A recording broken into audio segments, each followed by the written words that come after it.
Hello everyone, welcome back to the new news. My name is Paul and I hope that everyone is having a fantastic day. I hope that you've had a wonderful Sunday and a wonderful day off, hopefully. I hope that you had a day off and got some rest. And I hope that you, your family, and your friends are safe, of course. And if not, I do seriously hope you find that safety and security in the very near future. There's a ton of bad stuff going on throughout the world, and I really don't need any of the viewers caught up in the middle of it. But there is a ton of stuff going on throughout the world, as I'm sure you can see on the map, especially when it comes to the war in Ukraine, which of course is the main story of the night and has been since we began the channel. And we really hope that the war ends so we can move on. But that's probably not looking like it's going to happen. But there's a lot of stuff that's going on otherwise, and a lot of big developments throughout the world like we have every single night. Luckily, with all these really terrible things that are happening, we can help with most of them, and that's because a lot of it is to deal with war and famine and all sorts of just terrible things, climate change. But we, and more so you guys as the community, have allowed us to be the news that gives back. We give back directly to the news stories that we talk about here every single night. And we're never pushing super chats. We're never going to do super chats on this channel, ever. We don't believe in profiteering off of people's misery.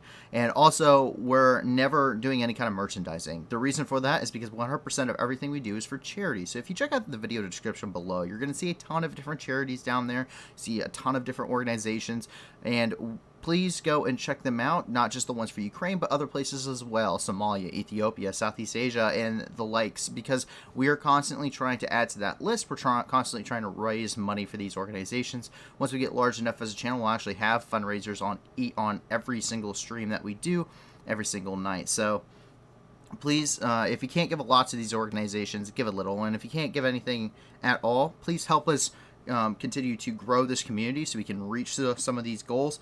And so more people can come here and check out the news. So that is how that works. So give us a like, subscribe, let your friends know.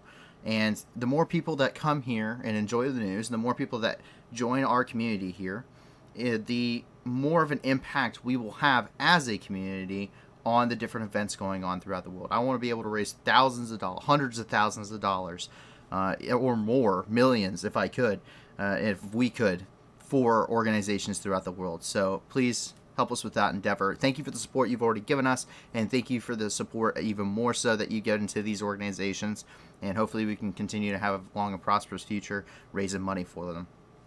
And if you have more organizations, jump onto our Discord. The link's also is in the description for you guys, and get in touch with the staff member. Give us a link to an organization or a fundraiser that you have, and let them know. Give us a short summary, and we'll start getting the vetting process for those completed, so we can actually get those onto the streams and onto our website in the Discord and the like. So without further ado, we're going to go ahead and jump right into the news. But before we do, please make sure, if you have any questions or comments, a lot of this is very complicated to say the least, please let Riley, one of our mods that's in the chat, know, and they will actually relay those questions and comments to me, and I'll try to answer them to the best of my ability. So feel free to ask questions as we are going through the stream here. But we start off, without further ado, here in Ukraine, which is, of course, our special report, and that's the big ongoing thing. Over 5 months of war up until this point. And we start off here in Kyiv, where we actually start with a little bit of good news. And that's because Ukraine is having some successes on the battlefield. And President Zelensky actually said that, actually came out and said, quote, as of August the 7th, the armed forces of Ukraine have liberated 1,060 Ukrainian settlements from Russian occupiers. So that's a pretty big number. That's a lot of settlements that's been liberated, meaning they had been captured by Russian forces and now have been recaptured by Ukrainians. And so that is amazing to see. It's a lot of awesome things to see. A lot of liberated people there. Unfortunately, under occupation, a lot of these settlements suffered immensely, and during the ongoing battles over them which ensued. But the good news kind of stops there here in Kyiv. First of all, we get another child casualty update, which is pretty much almost daily now. Quote, since the beginning of Russia's full-scale war against Ukraine, 361 Ukrainian children have died and 703 children have been injured. Most victims among children are from the Donetsk region. That's coming from Ukraine's Prosecutor General's office. Lives and livelihoods have been completely destroyed, according to the Ukrainian the Ukrainian-made United 24 platform, which we actually have in the description. You can actually donate to the United 24 cause, support reconstruction efforts, humanitarian efforts, and the war effort if you wish. As they said, as of August the 7th, more than 3.5 million Ukrainians have lost their homes due to the Russian military aggression. So quite a lot of people have no home. They have no place to go back to lay their head down, to hang up pictures of their family, to hang up their child's art on the refrigerator. They don't have that stuff. That's all gone now. That has been completely destroyed. There's been a lot of backlash regarding Amnesty International and their report that they gave regarding Ukraine and regarding Ukrainian forces specifically, and where they have been operating and how they have been operating. The fact of the matter is that this has actually played into Russia's hand a little bit, which is really terrifying to think about. In fact, Russia has already commented on this, and they're already trying to use this. But what has happened is they gave a report that really condemned Ukrainian forces for utilizing civilian civilian houses and stuff like that, and making them military targets by operating in and around them. And they kind of gave an apology today. Kind of, sort of, not really. The organization posted this apology. It really seemed to be much more of an inconvenience to write, so here it is. So this is their official apology, kind of. It's their press release. And it said, this is from their website, actually. Amnesty International deeply regrets the distress and anger of our press release on the Ukrainian military's fighting tactics has caused. Since Russia's invasion began on February 2022, Amnesty International has been rigorously documenting and reporting on war crimes and violations committed in Ukraine, speaking to hundreds of victims and survivors whose stories illuminate the brutal reality of Russia's war of aggression. We have challenged the world to demonstrate its solidarity with Ukrainians through concrete action, and we will continue to do so. Amnesty International's priority in this and in any conflict is ensuring that civilians are protected. Indeed, this was our sole objective when releasing the latest piece of research. While we fully stand behind our findings, we regret the pain caused and wish to clarify a few crucial points. In our press release, we documented how in all 19 of the towns and villages we visited, we found instances where Ukrainian forces had located themselves right next to where civilians were living, thereby potentially putting them at risk from incoming Russian fire. We made this assessment based off the rules of International Humanitarian Law, or IHL, which require all parties in the conflict to avoid locating, to the maximum extent feasible, military objectives within or near densely populated areas. The laws of war exist in part to protect civilians, and it is for this reason that Amnesty International urges governments to comply with them. This does not mean that Amnesty International holds Ukrainian forces responsible for violations committed by Russian forces, nor that the Ukrainian military is not taking adequate precautions elsewhere in the country. We must be very clear, nothing we documented Ukrainian forces doing in any way justifies Russian violations. Russia alone is responsible for the violations it has committed against Ukrainian civilians. Amnesty's work over the last 6 months and our multiple briefings and reports on Russia's violations and war crimes reflect their scale on the gravity of the impact on civilians. Amnesty International wrote the Ukrainian government detailing our findings on the 29th of July. In our letter, we included GPS coordinates and other sensitive information about the locations, including schools and hospitals, where we had documented Ukrainian forces basing themselves among civilians. We did not make this information public in our press release due to the security risk it would pose to both Ukrainian forces and the civilians we interviewed. Amnesty International is not attempting to give the Ukrainian military detailed instructions regarding how they should operate, but we call on the relevant authorities to abide by the international humanitarian obligations in full. Amnesty International's priority will always be ensuring that civilians' lives and human rights are protected during conflict. End of their whole thing there. Well, here's the thing. And it looks like Kaysen already says something. Considering they refuse to recognize Navalny a political prisoner, we can come to a conclusion on whose side they're on. Yeah, I try not to pick sides when it comes politically. But yeah, Amnesty International up front tries to be a good organization. I think they have some things that they lack on. Personally, they in concept, it's really good. And it's much like a lot of other watchdog organizations, which are really good, and they're there for good purposes. I think Amnesty International at this point probably has gotten themselves into a little bit of a pickle. They have offices in Russia, which has a conflict of interest for them. And so they have to release something. And as you can see, the Russian government also jumped onto this. And yeah, so here's the Russian government on this. This is the Russian mission in Geneva. And it says, when a civilian house is used for military purposes, it turns into a legitimate target for a precision strike. Ukraine continues to do it, but now, even as Amnesty can't handle it. Whenever MSM shows you photos of a destroyed Ukrainian school or hospital, always ask who was inside. Yeah, see, this is why, this is the thing that we're talking about.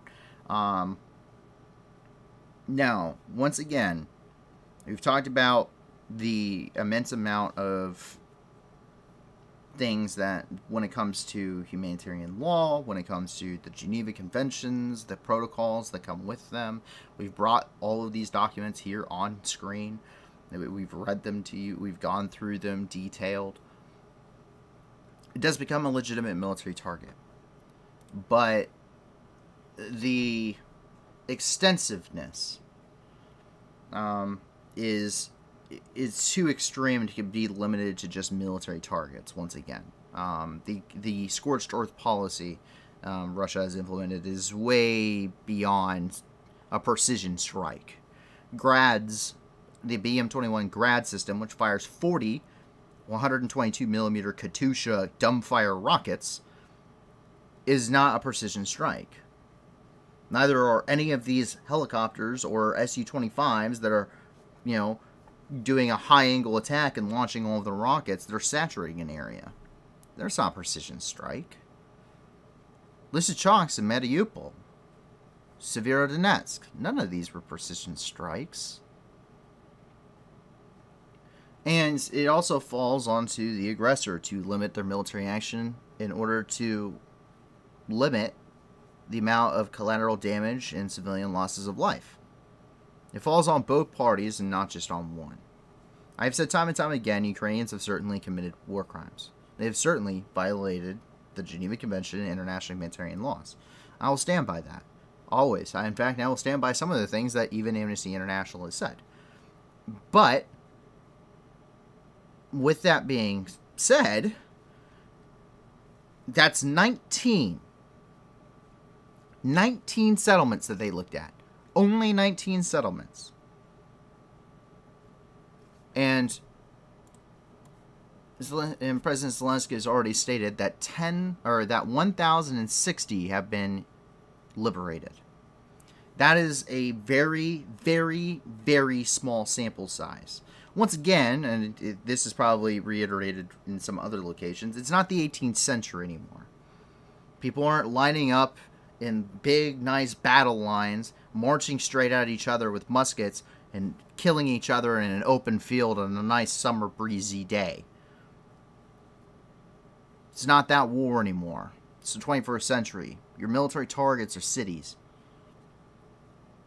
Hence why the Bakhmut offensive right now. Hence Kharkiv. Hence the attack for Kyiv and Bucha and Irpin and Hostomel.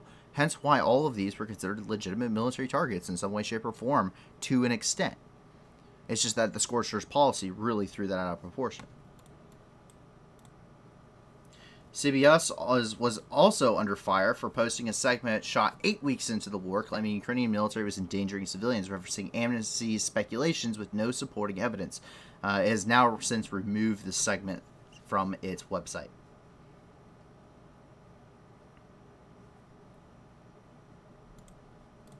So, yeah. But it plays into the Russian hand. It plays into Russia's statements and what they keep it. You can't say that this is unjustified and then give Russia's justifications on a silver platter. That's not how you can't have your cake and eat it too. And that's what this has done. And it's a cluster, to say the least. Kharkiv once again is under more shelling. Russian missiles have impacted Kharkiv. Roughly 7 thus far have been reported. Most of the damage at this point, it just isn't known what they have hit. Likely it's going to be civilian areas. We haven't seen a lot of precision with these strikes, and more or less they just are shooting them to shoot them. Most of these are S-300 and S-400 missile batteries. These are SAMs, or surface-to-air missile sites. But they have been converted in order to attack surface targets, kind of an ad hoc theater ballistic missile or what have you. And the other ones that they use are Iskander-M missiles. Most of these are all fired from about in or around Belgorod itself, which we see quite often. And so we actually have some of the video of that coming tonight.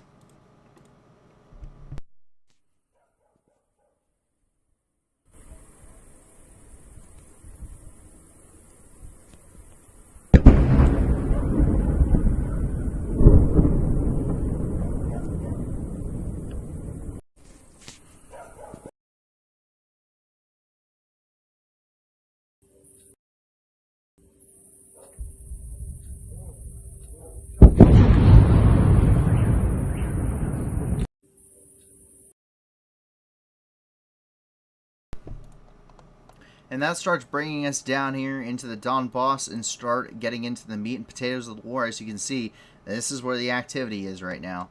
And we actually start up here in Izium. Izium was a pocket here, and there was some very significant fighting early on in the Donbass campaign in and around this area. They made some gains. They also lost some stuff.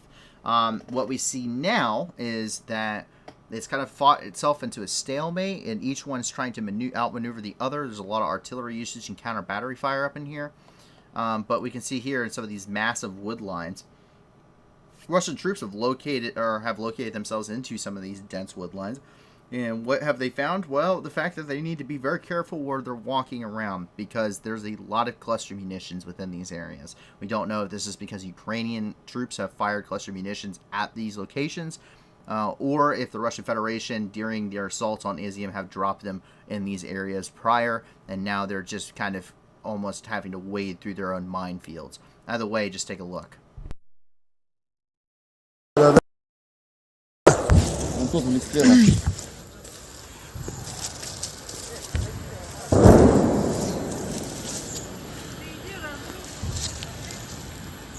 Вон пидор лепесток лежит, ебать.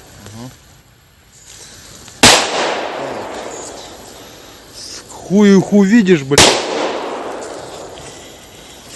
Короче, блядь, он если въебет ночью, у нас инфаркт случится, нахуй. Ты где лежишь? Да я хотел здесь сейчас. Хуй, там окно возле мотологии хочу найти. А? Че, Леха, мы здесь упадем? Да, здесь там. Я знаю. Ты здесь, Леха, нет? Да. Ну все, вдвоем падаем здесь. Да. Yeah, usually how they discover that is usually one guy steps on it. So that's usually not very good for you. But yeah, there's a lot of cluster munitions around there. Neither party, neither Ukraine nor Russia, have signed the Ottawa Convention, so cluster munitions, as long as they're used in the appropriate manner, meaning they're used not in highly dense and not dense populated areas, are 100% on the table for both countries to utilize. We've never seen video footage of Ukrainian forces using cluster munitions. We've only seen the Russians thus far using cluster munitions against Ukrainian targets, and we've also seen them used extensively by Russian Federation forces during the bombing of Aleppo in 2016. So we've seen a ton of usage by the Russians, not a lot by the Ukrainian military. I don't know if that's something they simply aren't publishing, or that it simply isn't being recorded extensively, or there have been allegations, especially by the Russian Federation, of the usage of cluster munitions by the Ukrainians, but once again, no video evidence to prove that as to who was specifically dropping them. Most of the time, these things are either fired by ballistic missile, or they're being dropped from an aircraft, and we haven't seen either that conclusively proves that to be Ukrainian, only Russian thus far. But still possible. As we move down here, of course, we talk about today, the title of today was the fact of complete logistical breakdown. Now, we're getting on the very big verge of complete logistical breakdown for the Russian Federation. We've talked about that quite extensively here on the channel as to why they're getting why they aren't doing so hot right now when it comes to logistics. A lot of things such as strikes on ammunition depots, fuel depots, and sustained bombardments just aren't doing very. They're just doing a number on Russian logistics, which is already strained, and we're starting to near the point of a total logistical breakdown within the Russian Federation. So we start here as we start moving into the Donbass. Keep that idea in your head as we continue to move forward, because it's going to kind of help you understand exactly what we're talking about. So first of all, we have the daily Donetsk update, which we get every single day. It's 24 hours, so this all covers the 6th, and we get this from Pavlo Korolenko, who's the head of the Donetsk Regional Military Administration, and he just said, quote, Russian aggressors fired missiles at the Donetsk region on August the 6th. 5 people were killed and 8 citizens were injured. But as the offensive here in the Bakhmut, Soledar, and Toretsk area has really increased, we see a massive surge of troops into these areas. Someone was actually wondering, a lot of people were wondering, like, has it actually begun? And all of the indicators are there. I actually had someone on yesterday's video comment, and they were like, you must be a propagandist or something, I guess. And I said, I appreciate the sentiment, but all of the factors are there. We had a tactical pause with the reconcentration of troops following the Luhansk campaign. Secondly, we have massive precursor bombardments along the entire front, especially here in Soledar, Bakhmut, Chasiv Yar, Kostyivka, and Toretsk. And then we also have additional precursor bombardments in Slavyansk and Kramatorsk. On top of that, we also have probing attacks, which have taken place over the last about week and a half, where smaller offensives, usually company size or smaller, have attacked Ukrainian lines, probing to see where the weak points are.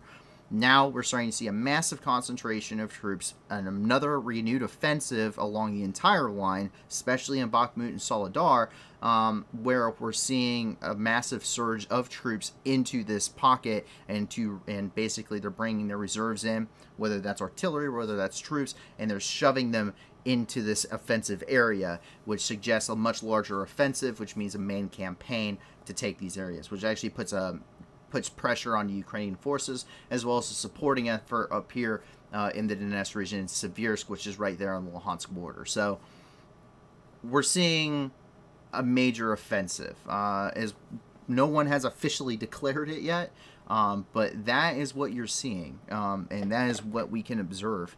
And we see that surge of troops once again as this continues, and especially when it comes to artillery.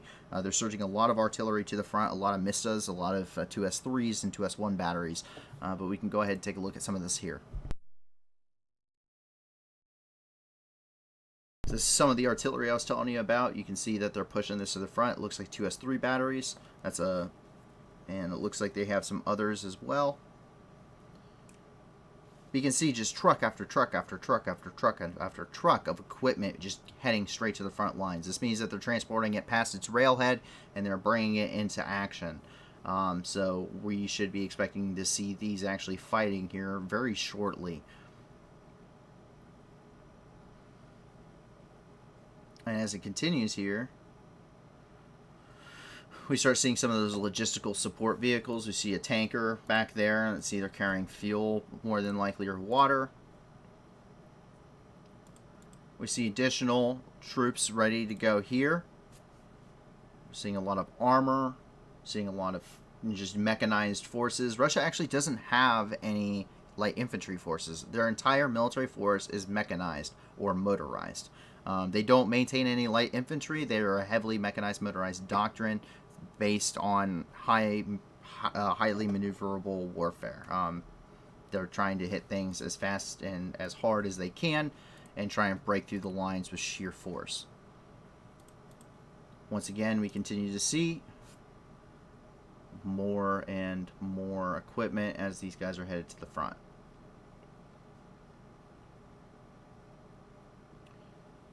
So this stuff is, you're going to see more and more of this. We've seen a lot already as they are bringing more equipment and troops in. The fact that this isn't like on a railhead or something tells me these troops are headed to the front. They are surging into the fray. not so much like when we talk about when we're seeing rail lines with a lot of equipment on the back of flatbed rail cars. That's them just replenishing these forces that these guys are going to take casualties. They're going to have to replace those BMPs, those BMDs, those MTLBs. They have to replace them. And what they can't replace is manpower, which they're losing at a very significant rate. And major offensives like this are going to cause significant casualties for the Russian Federation, which is going to continue to decrease not just their capacity to actually commit war, but also it's going to be a terrible, terrible morale drop for these troops as you continually make a BTG combat effective, then you make another BTG combat effective, and now you throw those two BTGs, or battalion tactical groups, together, so you have one again that's at full strength, but all their friends are dead, so they don't really want to fight anymore, and it's not as effective as it would be. That unit cohesion isn't there anymore, and they're just going to be, at this point, cannon fodder, as they really just don't have that will to fight.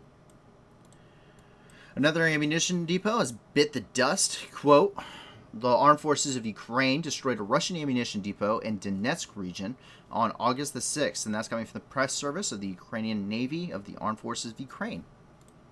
So, once again, another logistical failure. Heavy artillery usage here in Avdiivka. The armed forces of Ukraine are really getting shelled quite heavily outside of Donetsk in the areas that they have control, specifically Avdiivka, which is what we see today as a lot of grad systems were impacting Ukrainian defensive positions just outside the city.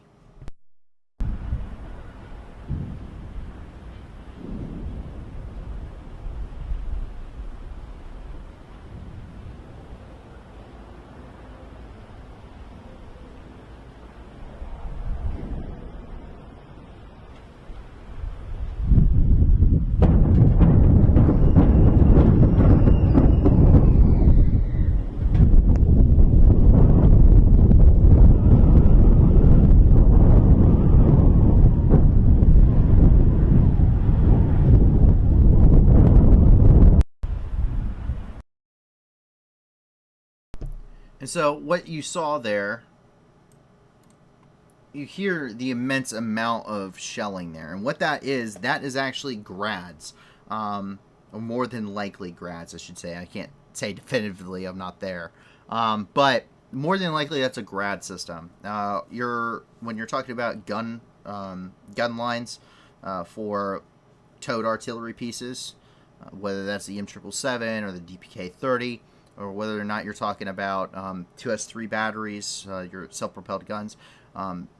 Those you're going to have much larger shells, but they're going to be a slower rate of fire. You're not going to saturate an area with them quite as easily. You need a quite much more extensive gun line to do that. Something like this kind of a bombardment, is really what the Grad is built for. Katyusha launchers have been around since World War II. They were used quite extensively at the Battle of Stalingrad, and Russia saw the capabilities of these and really rolled with it throughout the Soviet times. And they built an extensive number of BM-21 Grad systems. They fire 122 millimeter Katyushas, and the whole point of these systems is if we go down here into Avdiivka and we can say, okay, I want everything perfect squares. Amazing. I want everything in this square destroyed. And that is about the accuracy of a Grad system. I want this square, I want it covered with explosives. And they will take 3 launchers, they'll launch 120 rockets, and they'll fill this entire square here, this entire field, with explosive ordnance. And nothing but fire, shrapnel, and death. Hate and discontent downrange. But we see them used quite extensively in civilian population centers, such as when we were talking about places like Mariupol, Lysychansk, Severodonetsk. These places were shelled quite extensively by the Russian Federation when they were fighting in these areas. And so that's kind of what we're seeing here in Avdiivka. Neo Plane Ticket, and it says, I read they have formed a new 16,000 battalion just recently. Russia, that is. I have not heard anything regarding that. Russian battalion tactical groups average anywhere from, I'd say, probably somewhere between 5,000 and 7,000 troops at their largest. Most of them are highly mechanized, meaning that they are on tracked vehicles. Mostly, they're mostly outfitted with T-72 tanks, usually their most upgraded variants at full strength, and or T-90s or T-80s, depending on how good that unit is and how often it participates in the Victory Day Parade. You also are going to see a lot of BMPs, which are a light infantry vehicle. These are infantry fighting vehicle.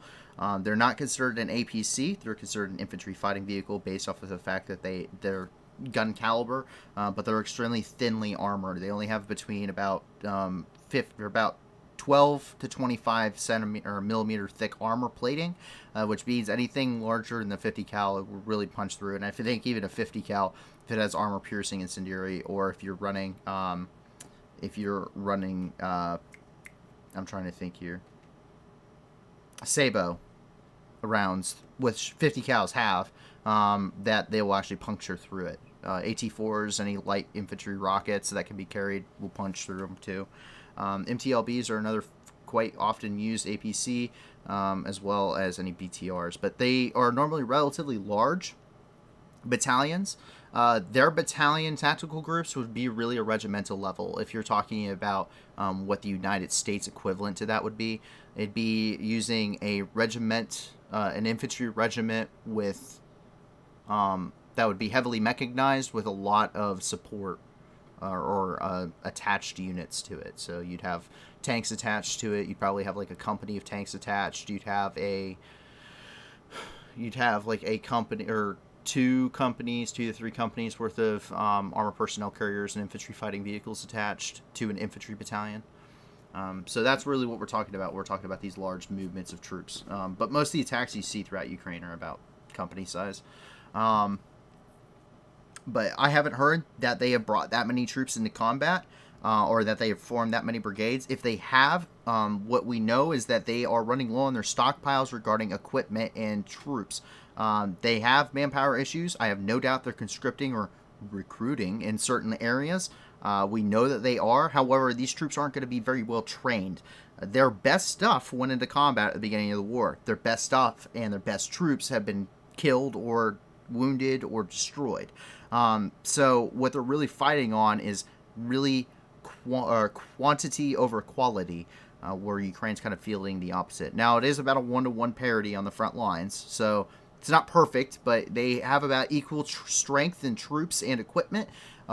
Ukraine is fielding less artillery, but it's more precise. Once again, that's the quality over quantity, whereas Russia is going quantity over quality, where they're fielding about 10 times as much artillery, but it has less range and it's less accurate. So you're really seeing about an equal playing field on both sides right now. So at this point in the war, it's any man's game. In Donetsk, we have labeled this up in smoke, quite literally. So this is a humanitarian aid, quote unquote, storage facility, which has spontaneously combusted, according to the Russian Telegram channels. It doesn't sound or look like it has humanitarian aid. In fact, it has been reported that this was filled with Russian equipment. It doesn't sound like it was filled with a lot of ammunition. I wouldn't classify this as an ammunition depot. I think it happened to have ammunition in it because there was a unit residing there. But it certainly is a lot of equipment going up in smoke here. I mean, just take a look at some of this.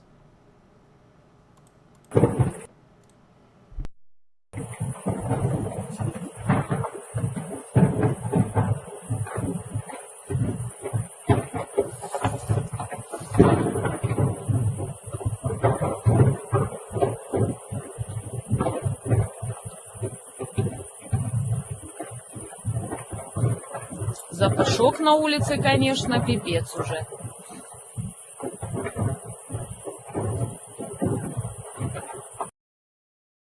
So nice that they shot off a flare round in the middle of this. So you can tell that there's ammo cooking off. But what you're hearing right now is what I would call a sympathetic detonation. All that means, that's a technical term, all that means is that it's a cook-off.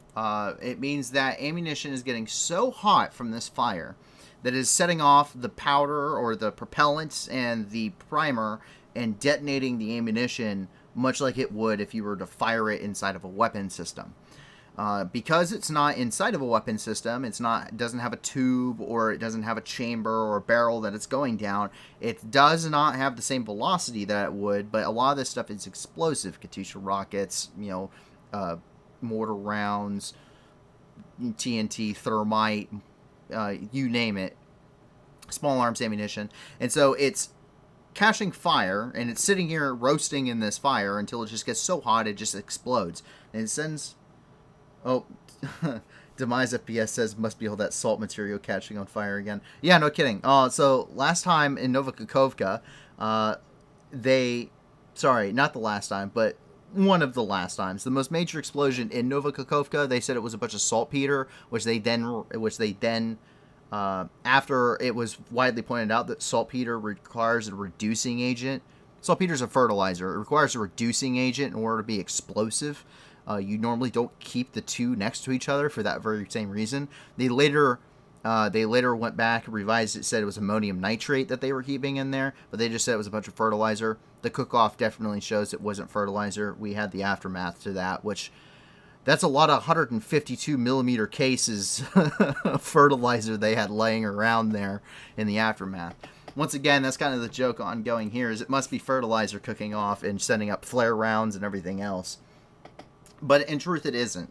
It's ammunition that's cooking off. And it's extremely dangerous. For anybody living in the general vicinity of this thing, it is going to be very dangerous for them. It's going to be like they're under an artillery bombardment. These rounds are going in every which direction, and there's nobody on Earth who knows where it's going to end up landing. Some of these rockets will actually fire off and actually come back and hit the ammunition depot again, because they have no guidance to them. They have no tube that they're being launched out of, so they're just kind of flopping around in the air until they finally decide they want to go back to where they came from and continue to blow up more ammunition.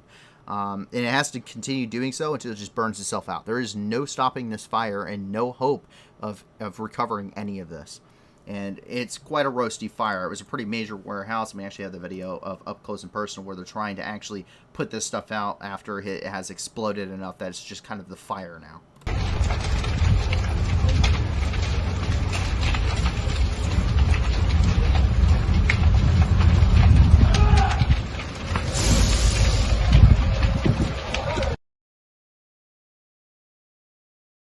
This is what I mean when I say a total logistical breakdown.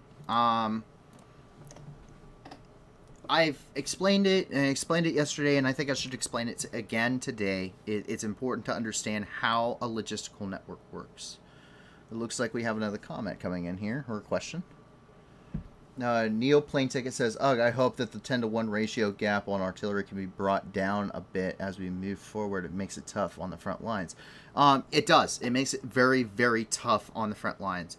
But there's advantages and disadvantages that both sides are trying to exploit to the best ability they have. If you are a normal ground pounder, you're a grunt, you're an infantryman right there, and you're sitting in a trench and you're in the Ukrainian Armed Forces, life sucks quite badly, because you are just getting shelled to the point that it would be merciful to just not have to deal with it. It would be mercy. It would be man just waiting for a rocket to come and hit you.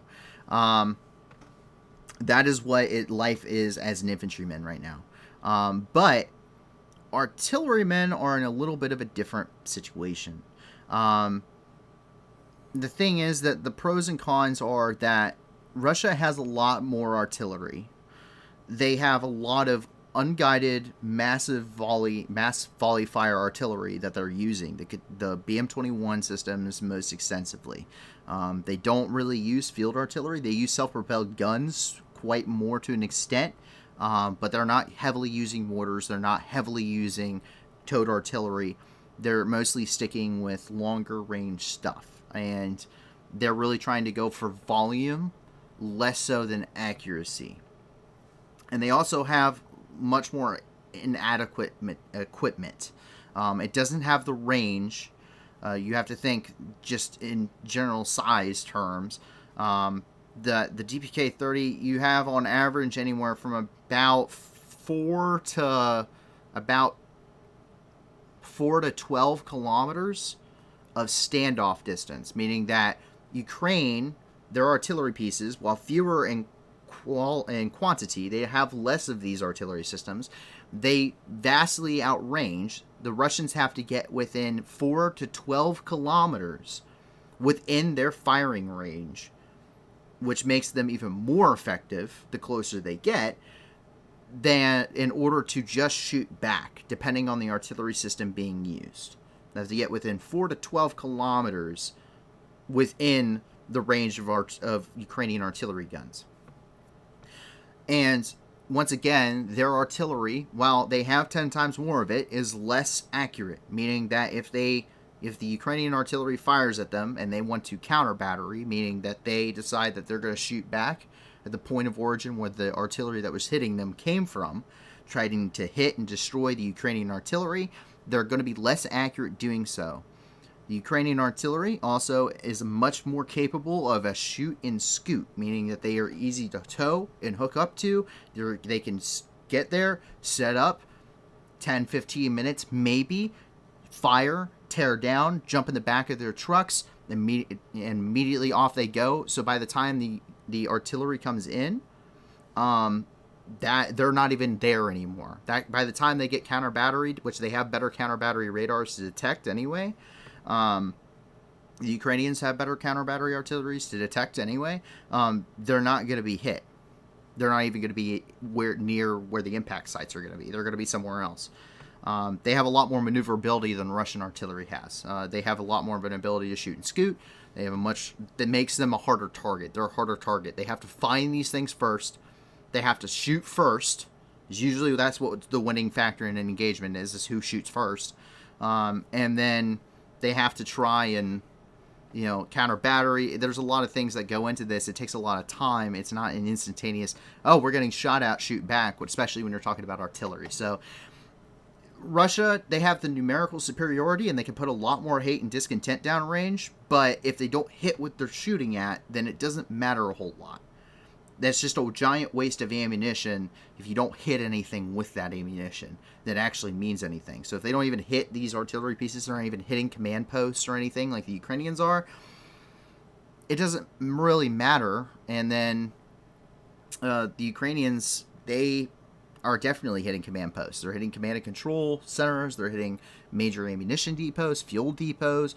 They have better counter battery radars, meaning they're hitting Russian artillery and destroying it. I saw a BM-21 Grad today that was just totaled from counter battery fire when it got hit by a Ukrainian M777 155 millimeter round.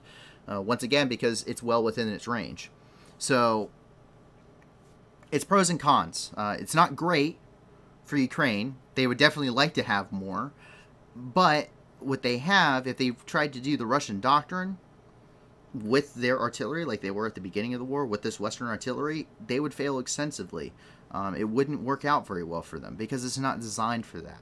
And that's what they are being taught by the Western trainers, is you don't use artillery like you did if it was the Soviet Union. This is how we employ our artillery, and you can see the effects every single day here on the stream and anywhere else you go. Massive damage to Russian ability to just continue the war, especially with these destruction of things like these ammunition depots. But why is it so important that they're destroying these ammunition depots? You're only destroying a fraction of the ammunition. It really doesn't matter. I mean, Russia has more. Russia, when they were going through their stockpiles at the collapse of the Soviet Union, still had ammunition from artillery guns during the time of the Tsar that they had to demill and destroy. They didn't... They hoard a lot of stuff. But so they have these massive stockpiles, but what you're doing is you're lengthening the supply line. If you're talking about Donetsk, like this one that was just hit, then you're talking, they probably have a route that goes from Makivka to Donetsk, and there's trucks all day long that drive to Donetsk from Makivka, from one that's here, from a logistics depot, probably an ammo depot that's here, and they load on trucks, they drive to Donetsk, they offload the trucks, and they go back and forth, back and forth. And they can make 3-4 trips a day doing that. No problem. That's a lot of ammunition that they're moving. It takes time to unload and offload, but it takes a lot less time, and you can do a lot more trips and a lot quicker to now get the ammunition from Donetsk to Pisky right here, or you can get it to the next airport, or you can get it to Petrovsky over here. You can move it a lot faster. You can do more trips. It's burning less fuel, less breakdowns of vehicles. You're not running them as hard, and your troops are getting constantly resupplied. This is destroyed means now that Makivka has to resupply Pisky or Petrovsky, which means that they're able to take less trips. They're burning more fuel. You're going to have more breakdowns. This is more wear and tear on the vehicles. You have a longer lead time where these vehicles are now a target for artillery because you have a lot longer to identify that they're coming and to actually bracket them in. It gives a lot of issues, and you see that all across this front. You see it happening in Orlivka. You see it happening in Makivka. You see it happening all the way Shakhtarsk. We continue to see it all across this front where ammunition depots are getting destroyed. You're not destroying a lot of ammunition, but you're making it harder because now these troops are getting less resupplied less often with less ammunition, and they're getting it less reliably. And at that point, you can take a town and you can fight a battle and win it with the ammunition that you have, but the counterattack, you're not going to have anything left to fight with, and therefore you lose.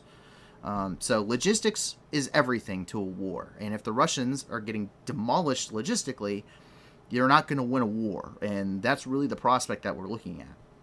And as we continue to see these major developments where they're destroying bridges and everything else, well, Russia can't really counter any of that. They don't have the engineering cores. A lot of the bridges are too key, and they're really... there is no alternative to using them, and there's just not a whole lot that the Russians are able to do. As long as the Ukrainians continue to pour the hate and discontent downrange with these M270s, the Mars 2 and the HIMARS, then the Russians are inevitably going to end up getting, and we're starting to see them get to, total logistical breakdown. And we see that reflected in more and more captured vehicles now. We see them lose. We see that their offensives are stalling much more frequently, and so that's kind of where we're at this point in the war. Is we're on the verge of total logistical collapse. As we move over here, we start to see something very interesting, and this is a late development from tonight, and that is the HARM missiles are currently have been used inside Ukraine. They're U.S.-built anti-radiation air-to-surface missiles. And Ukrainian aircraft can't reportedly marry up with the missile systems. The way an aircraft is built, they need to be able to actually attach the missiles to the aircraft, and they can't really do that with these, at least because it's built for an F-16 or an F-15 or an F-18 or an F-22. They're not built for MiG-29s and Su-25s and stuff like that. So now, it's very interesting. This wasn't declared in any of the aid packages, probably for very obvious reasons. It is very accurate as a weapon system. But the possibility is that, according to Ukrainian TV at this point, they are saying that most likely the modernized NATO MiG-29s that the Ukrainians had received from NATO partners are able to connect up with these missile systems, and therefore those are the ones that are able to launch them. Apparently, the Operational Command South said today that they destroyed 4 S-300 air defense systems and 1 2S-7 Peon with these. But they have been able to identify this missile, so that's the little parts that are left. And there's a serial. You can find a serial number on just about anything, blown up or not, and that's what they have here. So this is off. So as you can see, this is all of the identifying information needed. The BSU-60AB. And that is it on the tail fin of, once again, an AGM-88. So very important development and very interesting.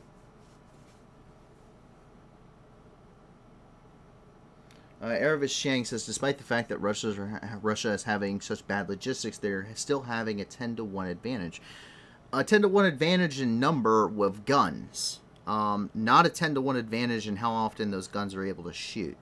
If the vehicles that are carrying those guns, whether it's a self-propelled vehicle, towed artillery, BM-21 Grad system, those all need fuel. You can't tow artillery guns without a truck, and a truck needs fuel. You can't drive a self-propelled gun or an MLRS without fuel. They need fuel. They need ammunition. You can't shoot at anything, even if you have fuel. You can't shoot at anything if you don't have ammunition. And all of that requires logistics. And they're not doing so hot.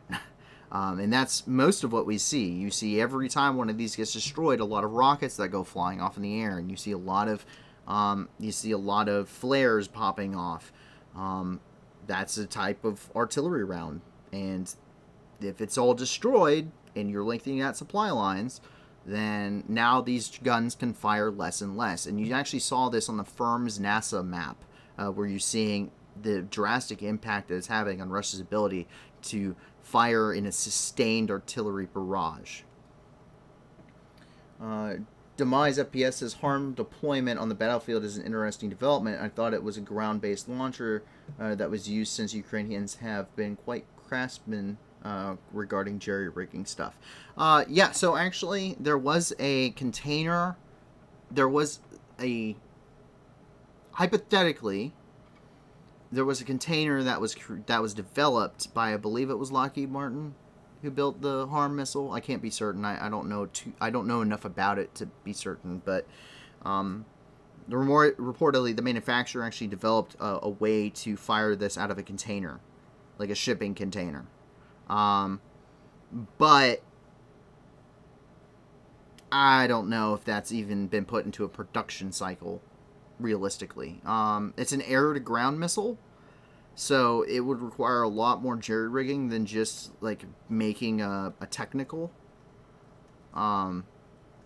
which we've seen done all over the world. So dumbfire rockets, yeah, you can do that. Guided munitions are much more difficult to jerry-rig, and that's why I think this is probably more accurate, especially considering Ukrainian TVs even saying so. I think it's more accurate that they are probably from the NATO upgraded as like MiG-29s that have been received from places such as Poland and Estonia and stuff like that. Stuff that would have been upgraded to be able to marry up with NATO munitions.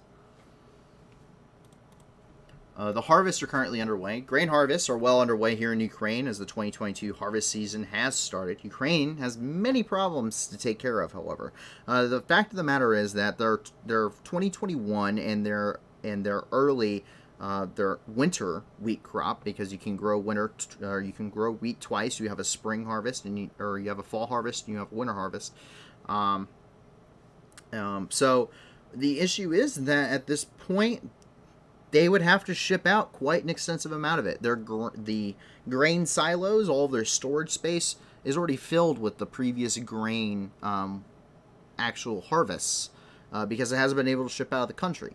So now what's being harvested now, while they are harvesting and they are out in the fields and doing this, unless they increase their storage capacity and increase their export capacity, much of this year's harvest is going to go to waste.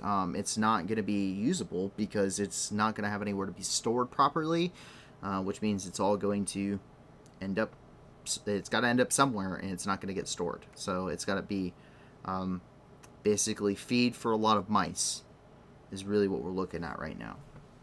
Not a great situation. And this is coming from the Ministry of Foreign Affairs, this photo of Ukrainian farmer currently somewhere in Ukraine.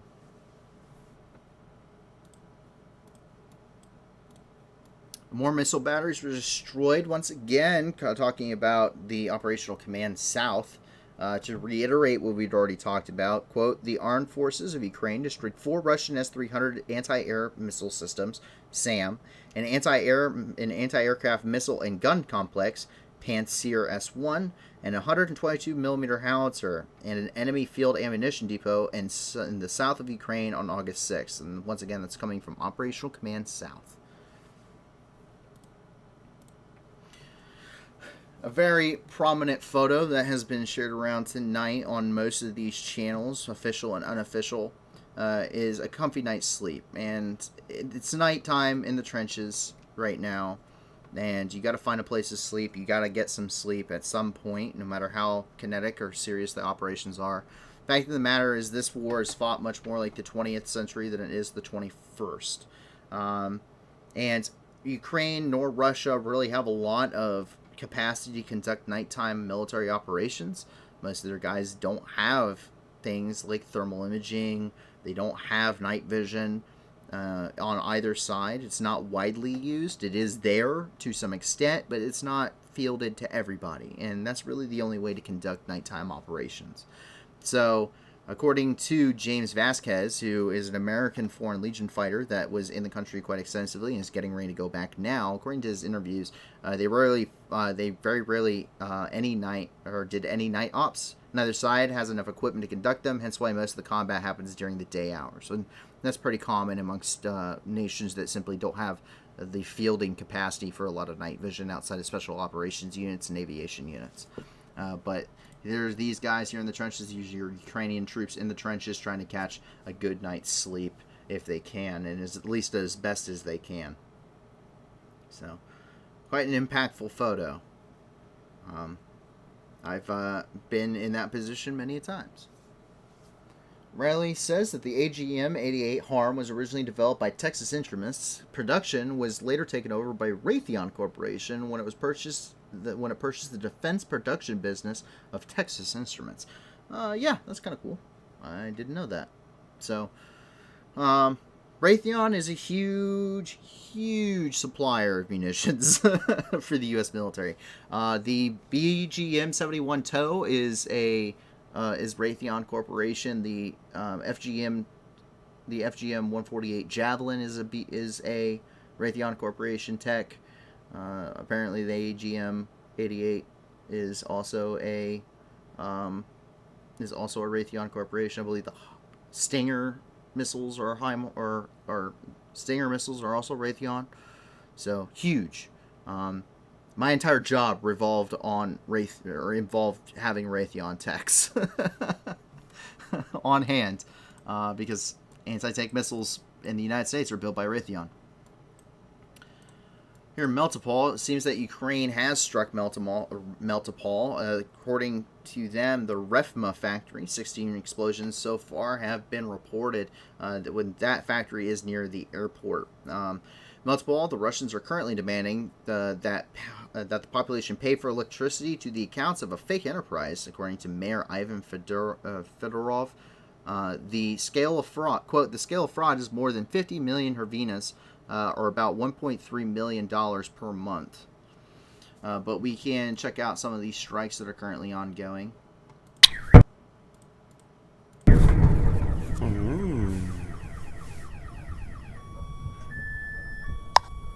Погнали, братики.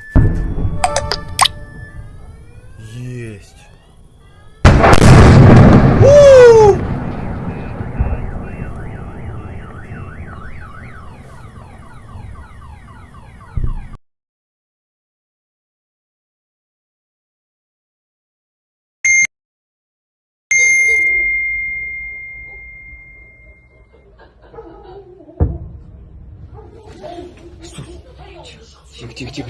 Тихо, мам, тихо.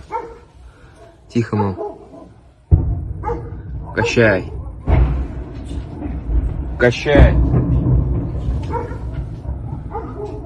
Ух.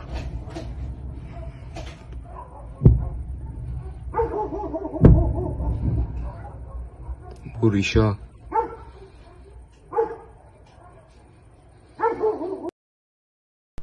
So, of course, we can hear those impacts. Not a whole lot that we can see, but RIA did comment on this. RIA News is a Russian state-run media agency.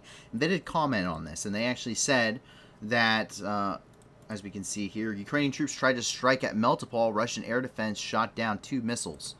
Well, if there were 16 blasts reported and they shot down 2 of them, that's still 14 missiles they got through their air defenses, which is a pretty good rate. So I'm going to guess and say their air defenses aren't working very well. And we can see that quite often, in fact. The Russians, they have the ability to shoot down missiles.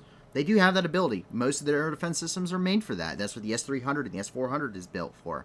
The problem is they're built to shoot down Soviet missiles, which is what the vast majority of the world's countries use, so it makes sense. They exported Soviet hardware to about every nation in the world. Even the United States has some. But the thing is that they're not very good at intercepting things like HIMARS and the Mars 2, which is the M270, the tracked ones that Ukraine got from Germany, the predecessor technically to the HIMARS. They're not very good at intercepting it. The Russian radar can't identify these very easily, and by the time they can positively identify a HIMARS missile coming inbound, it's usually too late for them to attempt an interception with these missile systems, making them relatively ineffective. If they're conducting a large-scale barrage and you're hitting many areas or many targets within a given area with a full barrage of HIMARS from multiple batteries, there's a possibility to make an interception just because of the vast quantity of missiles incoming. So you can probably hit one or two of the later ones, but the ones that you had to wait to identify, it's too late. Ryan Macbeth, by the way, covers this. He was in the U.S. Army. He was also an anti-tank missileman, much like myself.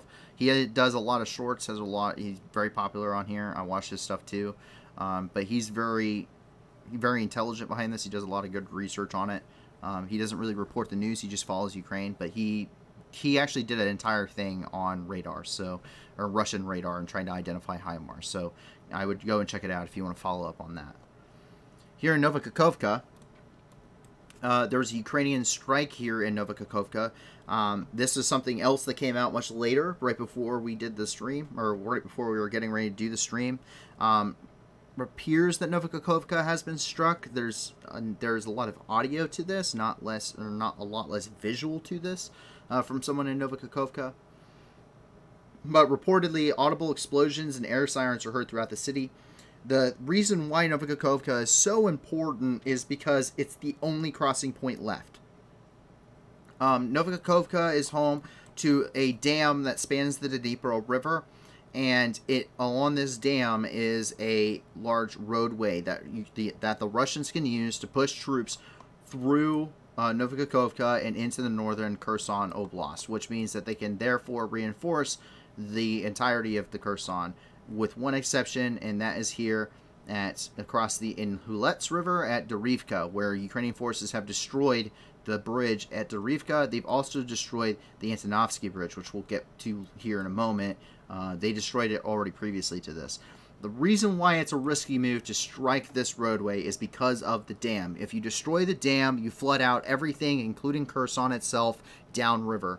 But if you destroy the roadway without completely destroying the dam, and you can complete this military objective, what you therefore do is you completely cut off all Russian forces in the northern part of the Kherson Oblast, which means they can't get resupplied, nor can they be reinforced. And that's what this is. This is why this one bridge is so important. This one bridge is the fate of the entire Kherson Oblast, realistically.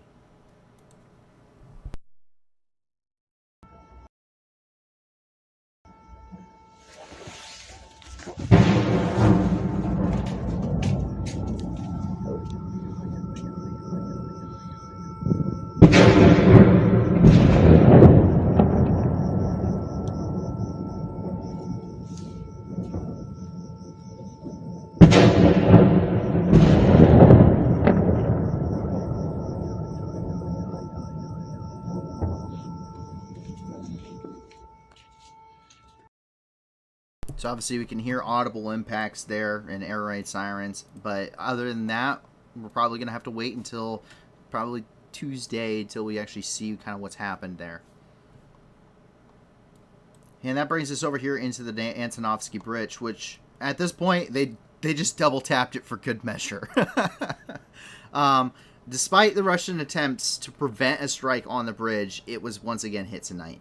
They had some precautions. They actually put some radar deflectors in here, or radar reflectors. With these R4, you actually have one that's at the Crimean Bridge on an old target barge they have, that they're protecting that bridge extensively, and it'd be dumb for Ukraine to strike it now.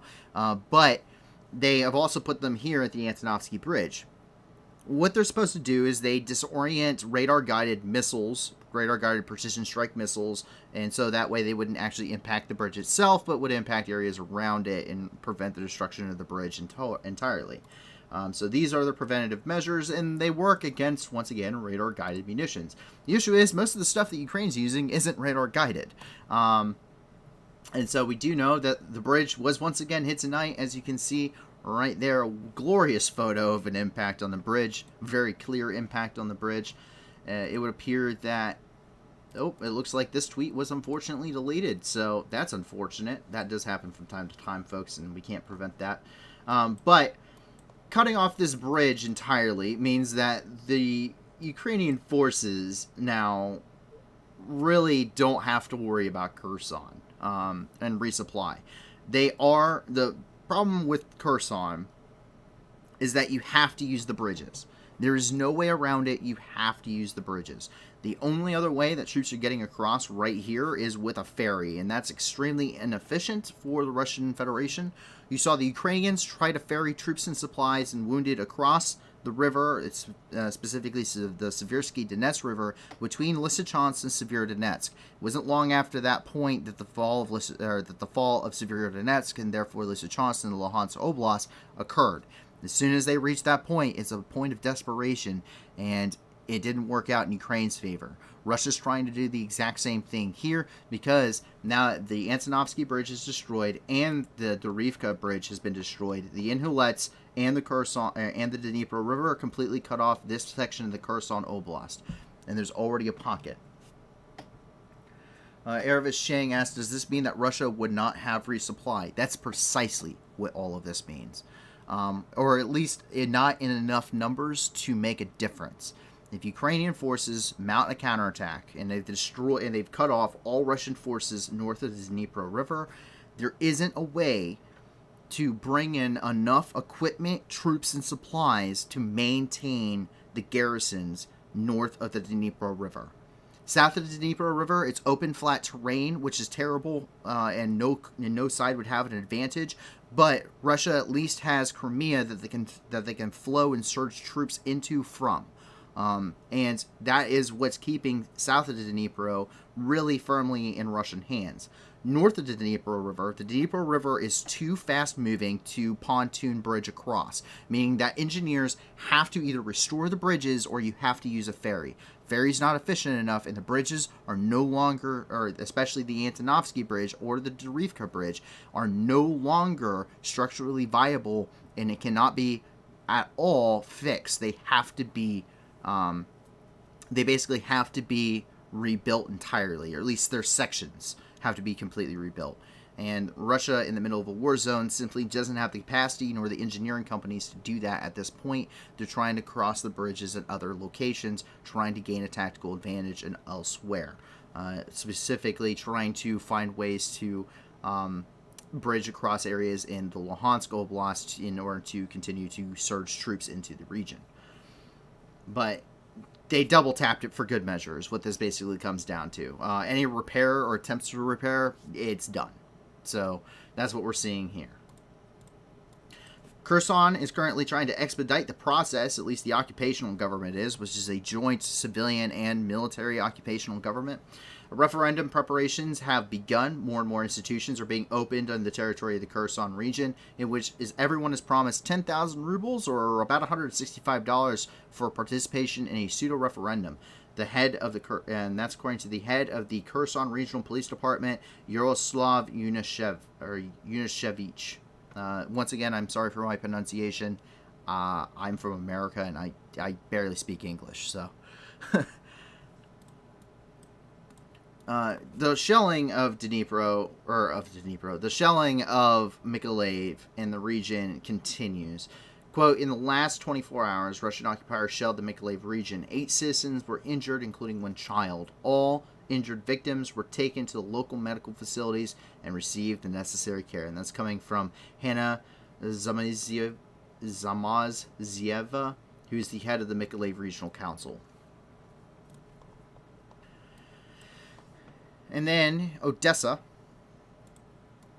2 more vessels are to leave Odessa, according to the UN. The Joint Coordination Center in Turkey issued a permit for the departure of 2 vessels with food from Ukrainian ports.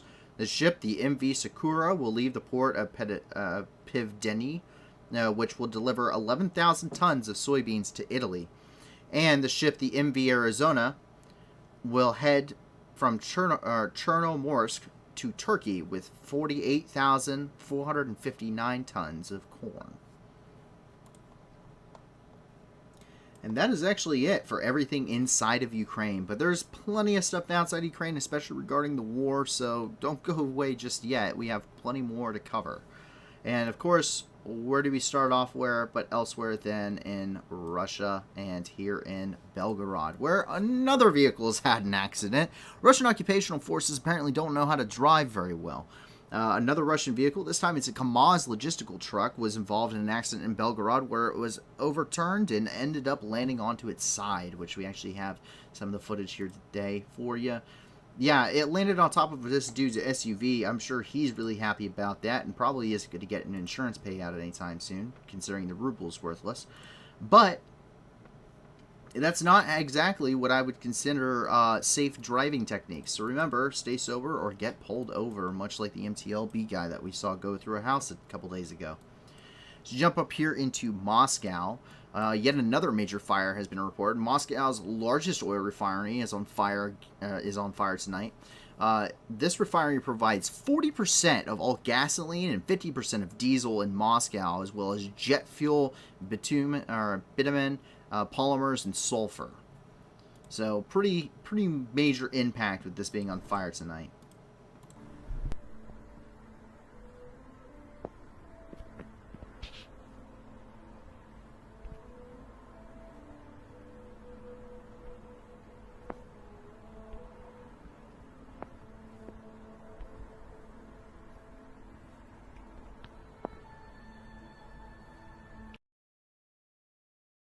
Someone's playing sad music in the background. Oh, so I get it now. Moscow, my prayers have been heard. Someone seems very happy about all of that. Now we get a closer view here.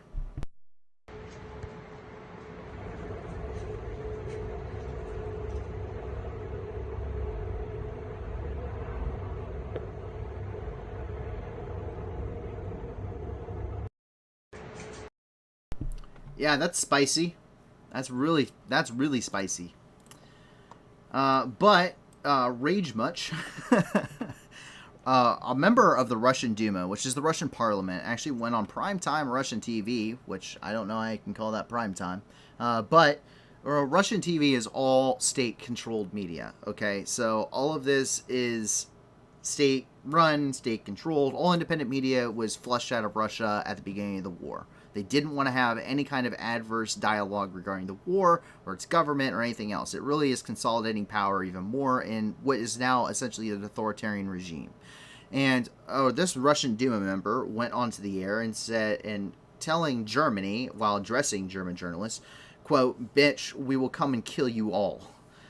So it's a little bit of a longer video we have here. But this man just starts just losing his mind apparently at like a minute 50. So let's see here.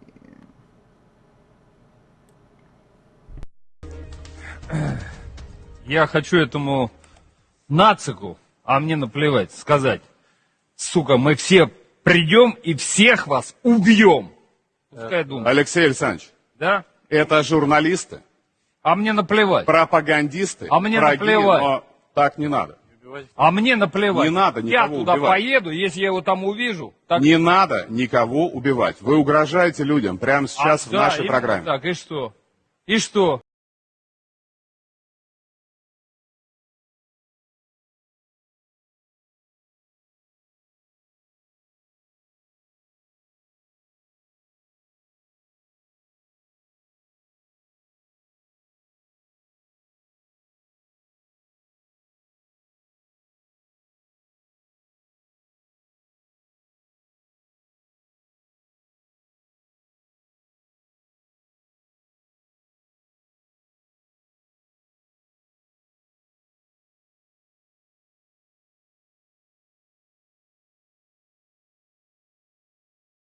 So, as you can see, the Russians aren't friendly with quite literally anybody. They're not. They're not very friendly. They're friendly with about 4.5 countries. You have North Korea, you have China, you have, I would say, probably Vietnam, which falls into that realm. And I'd also say you have Iran, and Turkey would be the half. They get less brownie points because they're a member of NATO. And being Russian state media means that all of this stuff is controlled dialogue. It's controlled. The state approved at least the topics of what is the discussion, and at least a limited amount of the rhetoric of what was being said here. Being a member of the State Duma, which is the parliament, and being a main key figure in the Russian government, I have to imagine that this man probably has a lot more political restrictions on him. Therefore, I would be willing to guess, and as we've seen before, the Russian TV networks, which once again are state-controlled, are really in preparation and to shift an ideology to the Russian people, especially those that are older and would remember things such as the rough times of democracy between the fall of the Soviet Union and Putin's rise to power under Boris Yeltsin, and I would also say the end, if not the majority, of the Soviet Union, which is really what the TV caters to the most, less so the younger generation. But they are going to try and influence the younger generation nonetheless, as a lot of talk regarding VPNs has come up inside of Russia. VPNs steal away the Russian government's ability to control the flow of information to its population, especially to its younger generations, which is where most of the dissent comes from, and is also going to be the group most likely to enlist in your military, or be conscripted, I should say. So right now they have an ongoing campaign inside of Moscow at several of the local metros where it's a social advertisement regarding the dangers of VPNs, saying that they steal your information. The reason is that younger generations are using VPNs and getting independent news regarding the war in Ukraine and other endeavors against the Russian Federation that the Russian Federation may not be revealing to its actual population through its state-controlled media. So there has been a lot more rhetoric in the last about week and a half regarding VPN usage inside of Russia, and it's been a lot more rhetoric regarding either imprisonment, imprisoning their parents, shutting it down, making a crime that steals their information, and we're probably going to see much more tentative action being taken here very shortly. But here's the social advertisement regarding VPNs. I like the fact that they added the Guy Fawkes mask onto that. And there's a search that continues here near the Moskva River, where sewer workers during torrential rain downpours were sucked into the sewer. And 6 of them were able to get out on their own. 3 were raised by rescue workers, but 3 more were carried away through the pipes towards the Moskva River. A boat is currently searching for them, and at this point I believe they're conducting body recovery.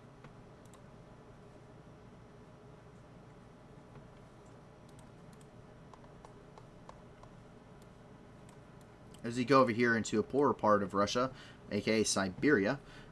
So, in case you're wondering what life is like, I've talked about this a little bit. But there's a good conversation on our Discord regarding, mobilization and stuff like that. And I said that the reason why it's not that it's not that the Duma wouldn't support Putin going to war completely. They're in his pocket and they're in his pocketbook. But it's not if the Russian government supports Putin. They certainly do. They're radical about it. It's about if the people will support Putin in his endeavor if they decide to mobilize and go to war. The reason being is that it's not even the whole of Russia that cares about that stuff and the ones that would protest and kick him out of power. It's really 2 population centers, and that is Moscow and St. Petersburg, both of which major civilian populations These are considered real true Muscovites, real true Russians in the ideology of the Russian Federation. Truly, this is what they care about.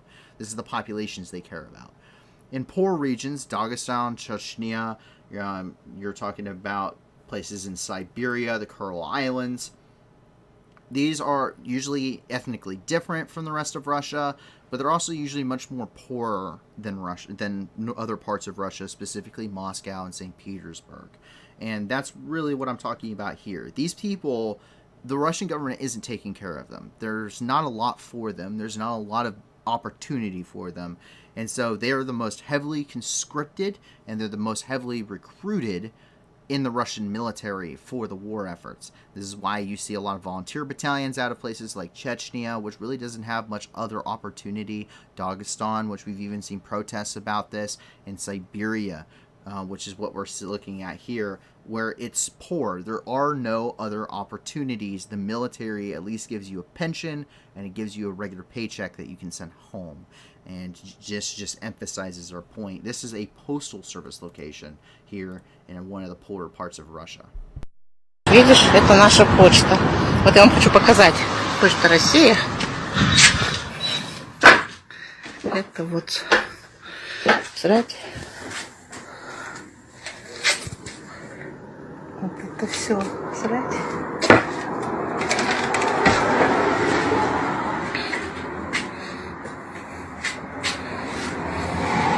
Это вход в почту. Это крыша. Это крыша. Now, why is that I put this on the news? Because it's to emphasize a point. A postal office is a government entity. And this is obviously somewhere in probably Siberia or one of the poorer regions of Russia that is heavily conscripted. That's where we see the most graves of fallen Russian troops, and that's where we see a lot of hardship. This is where the Russian military mindset comes from. Don't send the people from Moscow and St. Petersburg to fight.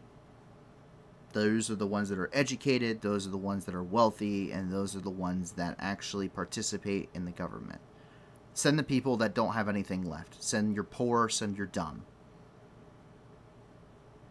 Because they don't have any other opportunities.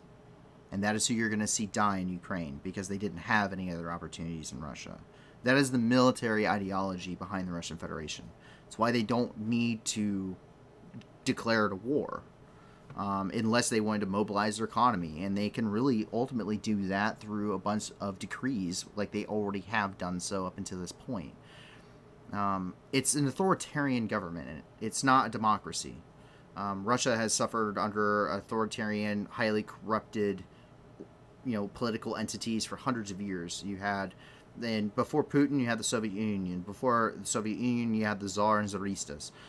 So it's really hundreds of years of just authoritarian leadership, and there's a very short period and a very short window in which the Russian Federation attempted democracy and found out that it was hard. The fact is that there's been so much perpetual corruption and so much authoritarianism that the nation as a whole they don't understand anything else. They don't know anything else. They've never experienced it. And the one time they did, but led to the rise of Putin because of the hardships of Boris Yeltsin and the corruption of former Soviet head honchos, which turned into oligarchs. And then that led to the rise of Putin because of the instability, and that will perpetuate, until Putin's death. And then finally, every leader will idolize him, and then in Russia they'll idolize him, and then they will perpetually try to imitate him and keep the cog of Russia turning. None of this is the average Russian's fault, and you should never hate average Russians for anything happening at all. It's their government. It's what's happened to them throughout history. It's a lot of things, but it's never their fault. So But on a little bit of a lighter note here, Sweden is going to assist in training Ukrainian troops. Merely days after Canada has announced 250 troops are going to be deployed from Canada to the United Kingdom in order to assist the United Kingdom with training 10,000 new Ukrainian troops in a NATO style of warfare in order to fight on the front lines. Sweden, which is currently vying for a bid to join NATO at this point and is waiting for the accession process to finish up, is already stated that they will be assisting with that as well. This was confirmed by the Minister of Defense, Alexei Reznikov, who is in charge of Ukraine's Ministry of Defense. So pretty cool to see here. More countries joining in to assist in these training efforts in order to get the Ukrainian military up to speed in military tactics and capabilities that they have so far been lacking, especially with NATO training, which NATO doctrines seem to be winning out, especially when you look at artillery capabilities at this point. It's not just the weapons. The weapon is nothing but the tool. It's how you employ said tool. Well, that makes the difference. It's a lot easier to use a screwdriver than a hammer to put a screw into a wall. And the other conflicts that we have going on in the world, the big one that has really shaken up the world the last couple of days has been here in Israel and Palestine. Israel and Palestine tensions flared up to where large-scale acts of violence have occurred on both sides. And we have here currently where an unfortunate consequence of using artillery and airstrikes has really led to some unfavorable outcomes. An unsuccessful launch of a rocket by Palestinian militants ended up killing 9 people, including 4 children. Over 30 were injured. The missile deviated from its flight path and hit residential buildings in the Jabalia camp. The resources of the Palestinian group said that the Israeli Air Force attack led to the death of civilians. The IDF denied the militants' allegations, saying that Israeli planes struck later and targeted militant launchers attempting to bombard Tel Aviv-controlled territory. During the day, the Israeli military eliminated 15 Islamic Jihad militants, including several field commanders.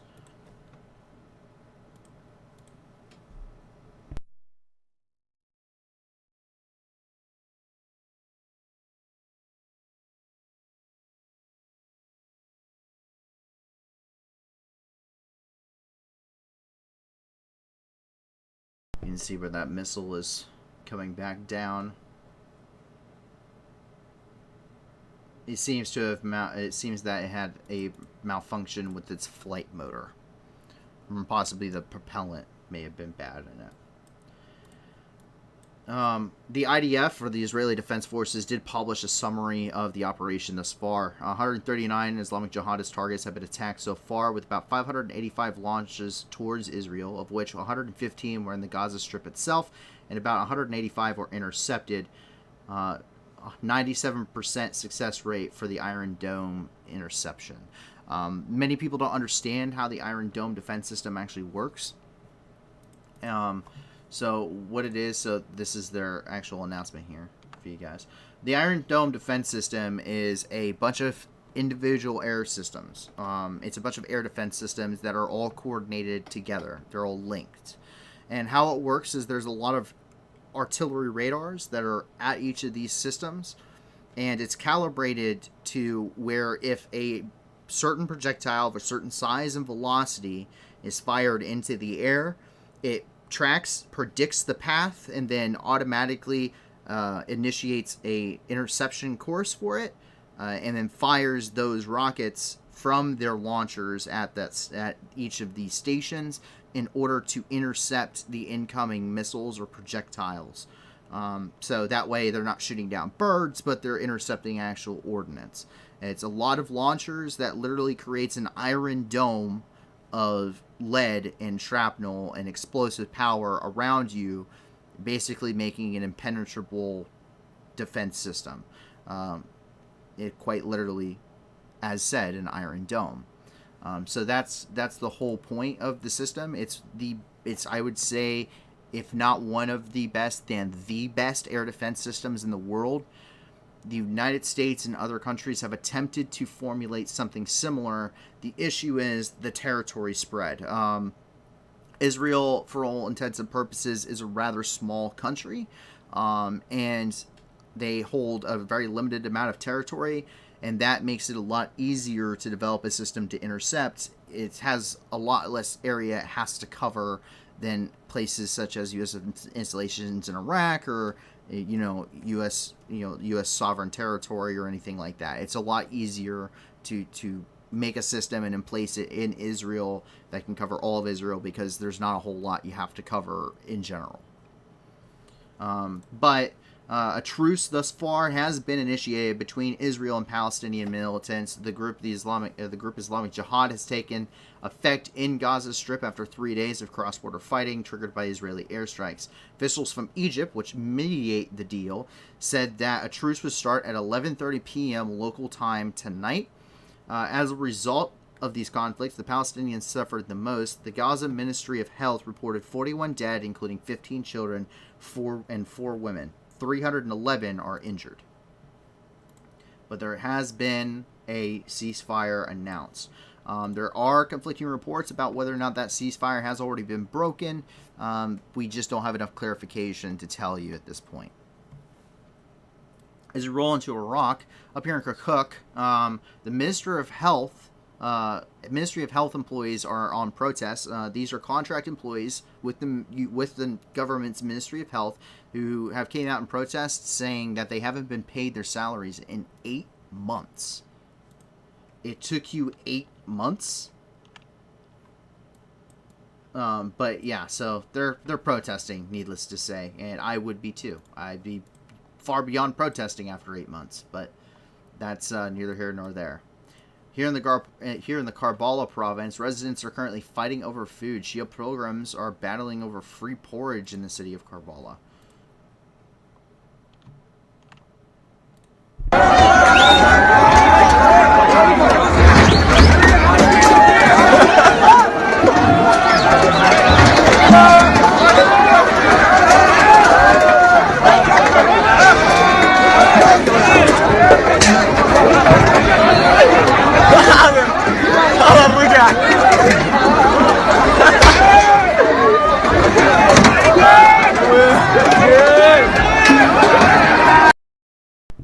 So,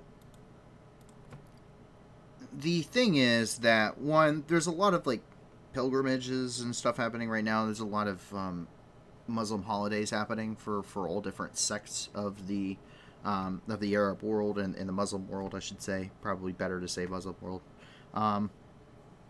And so, you have a lot of pilgrimages. But the major issue for Iraq is that the Tigris and the Euphrates River are drying up.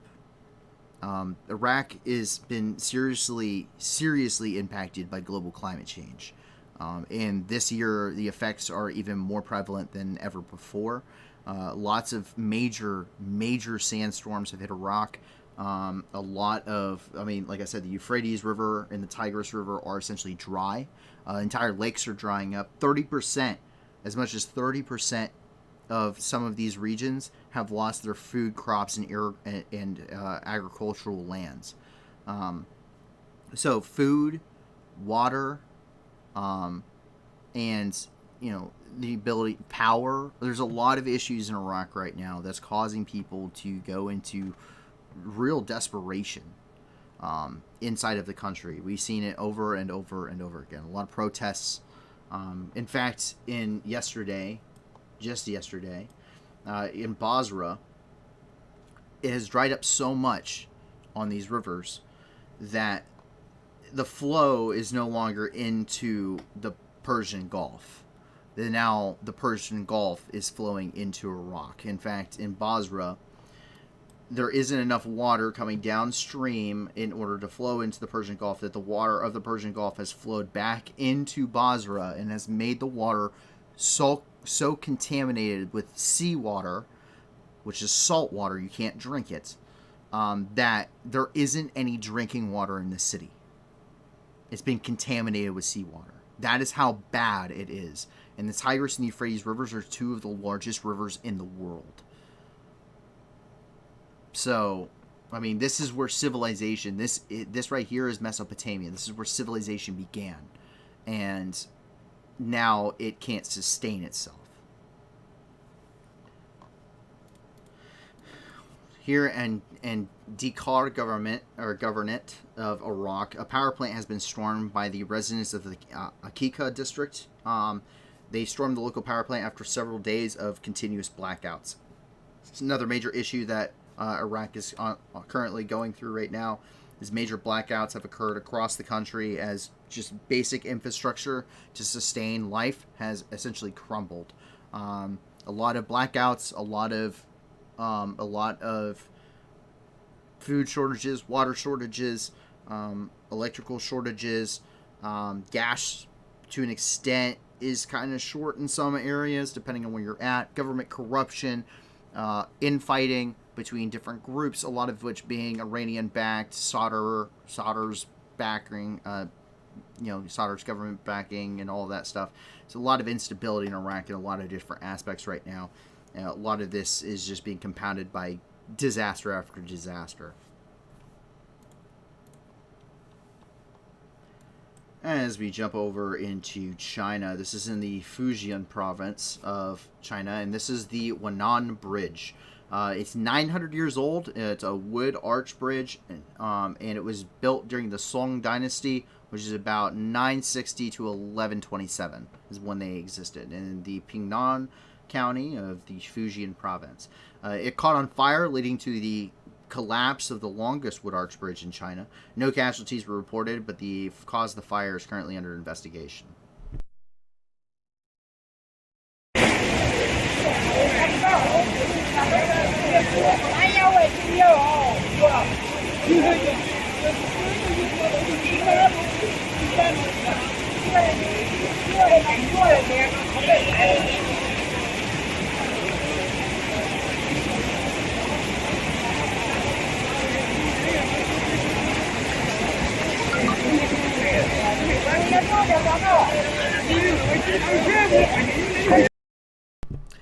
So, needless to say, that is a loss for history at this point. I mean, a 900-year-old bridge, a 900-year-old wooden bridge.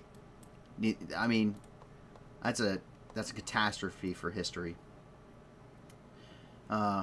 As we jump over here to Taiwan, Lithuanian officials have visited Taiwan. A delegation from Lithuania, headed by the Minister of Transport and Communications, actually arrived in Taiwan for a 5-day visit. During the visit, the Lithuanian delegation of 11 officials will meet with representatives of the Ministry of Transport and visit the production of electric buses. As noted, the Lithuanian Foreign Ministry, both sides are deeply aware of the importance of working together to protect the common democratic values. One of the main areas of the Taiwanese-Lithuanian partnership is cooperation regarding the field of transport. A lot of those microchip manufacturing industry inside of Taiwan is very important for the automotive businesses, especially when it comes to electrical vehicles. And with Europe really on the forefront of environmental work, meaning that they are trying to limit the environmental impact of the region the most, I would say, out of the rest of the world. They are very heavily involved in the creation of things that use alternative fuel sources as well as clean energy, such as electric buses. Let's jump down here into Africa. Mozambique suffered under a very deadly Islamic State attack. An unknown number at this point of soldiers were killed in the attack by Islamic State militants. Weapons, ammunition, equipment were seized. In addition, the attack also affected local Christians, dozens of whose houses were burned alongside with all their property. Very common thing that we see from the Islamic State, which has a very, very large following inside of Mozambique. They are, in fact, one of the first to acknowledge the new leader of the Islamic State with a huge statement. The issue is with Africa, unlike, say, in Iraq, where U.S. forces had trained the Iraqi military, and there's a lot of support there, a lot of coalition support. Africa simply doesn't get nearly as much of that. Their militaries, a lot of these are, unfortunately to say, third world countries, really, in a lot of aspects, and they simply do not have the economies to build a military that needs to be there to fight something like the Islamic State, which has such an immense backing. And so at this point, really, the Islamic State and government troops are pretty much on the same level as military capability when you're talking about a one-on-one. Same thing is going on here in the DRC with the Democratic Republic of the Congo, where the Islamic State militants carried out a series of different terror attacks in both military and local Christians, in which led to the death, expulsion from their places of residence, burning of dozens of houses, destruction of property, and of course seizures of weapons, equipment, and etc. So once again, we see exactly the same thing happening here in the DRC.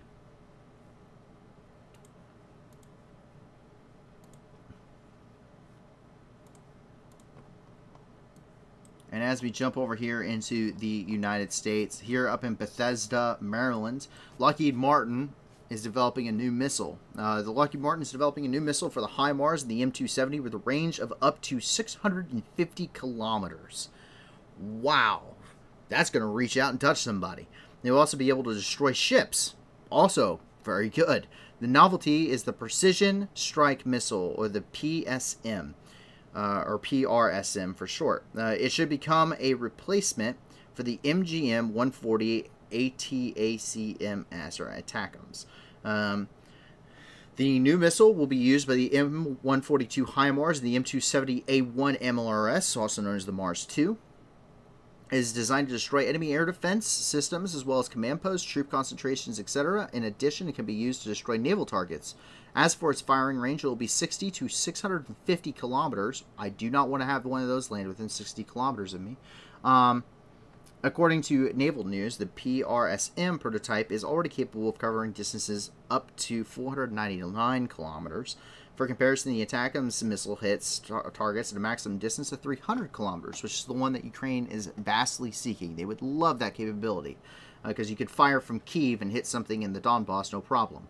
In addition to the increased range, the PRSM also has a lower cost. So far, there is no information about when the production of the rocket will appear. Yeah, military developments are spurred by war. In fact, a lot of technological developments are spurred by war. This is probably something that's already been long running before Ukraine even became a thought in Americans' minds. When I was in the Marine Corps, something that was very prevalent at the time that I was getting out was the change of the 2030 doctrine. This is for the Marine Corps only, and every branch has their own kind of ideology. But the thing is that when I was in the Marine Corps, we were the end of the wars in Iraq and Afghanistan. That was, I was born and got to see the start of it, and I participated in the end of it. Is really what it comes down to. And so, we defeated the Islamic State while we were there. That was what my battalion's whole thing was doing in my regiment. And the fact is that the rest of the Marine Corps really wasn't doing a whole lot else. They were doing a lot of MEUs and UDPs. And the fact was that the Marine Corps had shifted too far away from what the purpose of the Marine Corps was. A long-range amphibious strike force capable of conducting any multitude of operations needed in a fast response time. And the United States and the Marine Corps shifted its focus when I was from fighting in places like Iraq and Afghanistan to fighting in the Pacific against China is really what this doctrine is for. Island hopping campaigns, the same ideology that you had during World War II. The United States Marine Corps dropped all of its tank battalions as a result. It's too heavy and not utilized enough during an amphibious operation to make it viable. They changed a lot of how their aircraft systems and their aircraft wings were actually made up. Certain helicopters were dropped, certain aircraft were added. This is why the Osprey was developed. They got a new type of amphibious vehicle to replace the very old and aging AAV, which also had several incidents which put a lot of it into question. But a big topic was while they were reducing the number of fixed towed artillery quite significantly, they were adding long-range missile artillery, MLRS artillery, with the capability of striking ships and the ability to strike, you guessed it, additional islands. So when you're talking about a giant open Pacific, and you're trying to conduct an amphibious operation in the 21st century, you need missile systems. You need long-range missile systems that can hit ships out in open water, destroy a surface fleet before it can, and you can land additional troops on an island, and you also need to be able to hit additional islands from wherever you're located. And that is the purpose of developing these. The fact that Ukraine happened in between now and then in the middle of this thing's development only emphasizes the need for long-range strike capability even more. As it says, are they taking pre-orders? Riley says, I can't see anywhere that they are selling them yet, but they did say that they are affordable on their website. Our PRSM solution has an open systems architecture designed for maximum affordability and flexibility. We're committed to ensuring affordability for our customer. Our customer usually means the United States, and the United States is probably going to the United States would be much more interested in giving up the ATACMS than they would be giving the PRSM. You don't give your shiny new military toy that gives you an advantage to somebody else. That's generally speaking, you don't want to do that. Just like if the United States was going to supply jets to Ukrainian pilots, they're not going to teach them how to fly the F-22. They're not going to teach them how to fly the F-35, especially. You're going to learn how to fly F-18s, F-16s, F-15 Tomcats. Like, you're going to learn how to fly these. Or F-15 Eagles, sorry. And then you have the Tomcats, because the F-14s. Because the fact is that those aren't new anymore. Everyone knows how they work and what they're capable of. The F-35, the F-22s are our newest generation of fighters. They're our toys. And that's really, really where it's at right there. And the F-16 is much more available. So that's really the purpose of these.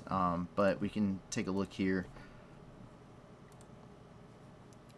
I'm so glad they did it on a Believe it or not, PowerPoints are widely used by the governments. Widely used. Also, just because they have a new missile and they're developing it, doesn't mean that it's going to be used. I've seen we've had the Javelin since the 90s. Okay. And I've seen, training-wise, I've seen 3 total Javelin shoots ever. Ever. Because they're expensive. This missile is probably a lot more expensive than that one is. And the U.S. stockpiles, all of the Javelins we had weren't the newest Javelins. They were older Javelins that are starting to go bad. They were the next lot up to be used for training before they went bad and were unusable. So they're going to run through their ATACMS before they run through any of these. These things are going to be sitting in warehouses for probably decades unless they get used in combat somewhere. But that's actually it for all the news throughout the world today. Quite a bit. I hope I was able to explain a lot of this stuff to you guys, to kind of put some stuff into some context as to what's happening. There's a lot of stuff that's still happening. There's a lot of stuff that we can expect when we come back on Tuesday. For those that are joining us tonight, maybe for the first time, we don't stream on Mondays because we look at a lot of depressing stuff, and you need a mental break. So we do take a break on Mondays. It's also usually kind of my roughest day of the week, usually.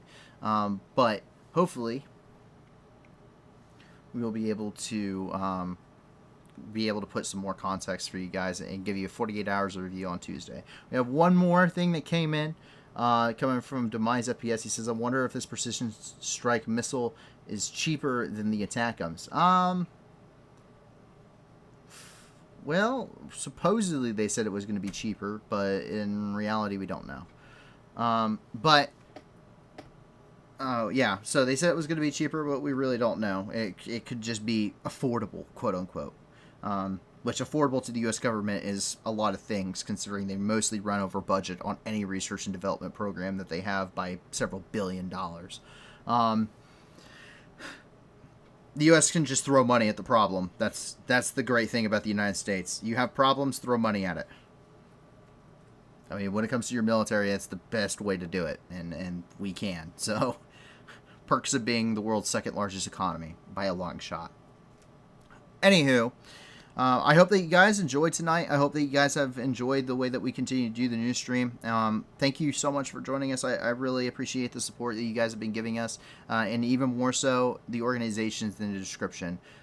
Luckily, with a lot of this pretty terrible stuff that happens, we are able to be the news that gives back. We report directly back onto the different news, or we give back directly to the situations that are affecting us in the news and affecting people around the world in the news by supporting a bunch of organizations in the description and our website and everything. So please be sure to check out the description below. And we're never doing super chats on this channel. We're never pushing merchandising. We're never doing any of that stuff. All we're doing is supporting organizations. You get large enough, we're going to be putting fundraisers directly onto the stream. We want to raise tens of thousands, hundreds of thousands, maybe even millions if we get large enough of dollars in order to help people throughout the world. So if you can't give a lot to these organizations, give a little. If you can't give anything at all, help us grow as a community so we can continue doing these endeavors and have a bigger impact by giving us a like and subscribe and letting your friends know about us. The more people we reach, of course, more people come here and enjoy the news, but more importantly, the more of an impact we as a community will have, the more people that are here on people throughout the world who really need our help. And I can't think of a better thing to be doing. So please give a thanks to the staff. They're the ones that put this stuff together. They are the ones that really do a lot of the research. I simply am lending my voice to this. So make sure to give them a big hand as well. They put a lot of time and energy into this, and I can't thank them enough. But with that, I hope you guys have a fantastic night. I hope you have a fantastic Monday. Like I said, we do not stream on Mondays. We need a mental break. A lot of this stuff is pretty dark. But we will do a 48 hours in review of the last 48 hours of news on Tuesday night at 10 p.m. Eastern Time, 9 p.m. Central. Once again, thank you for joining us. I hope that you, your family, and your friends remain safe. And if not, I hope you find that safety and security in the very near future. And with that, my name is Paul from the New News, and have a fantastic rest of your night, guys. Going home, Russian soldiers, going home. Бо ми всіх вас тут змішаємо з багном. Відстріляно вам на ваги і чудно кличі діти нахуй. Тут працює ЗСУ і ТМО. Нам не треба ні конфлікту, ні війни. Та ми готові всіх вас звать до сатани.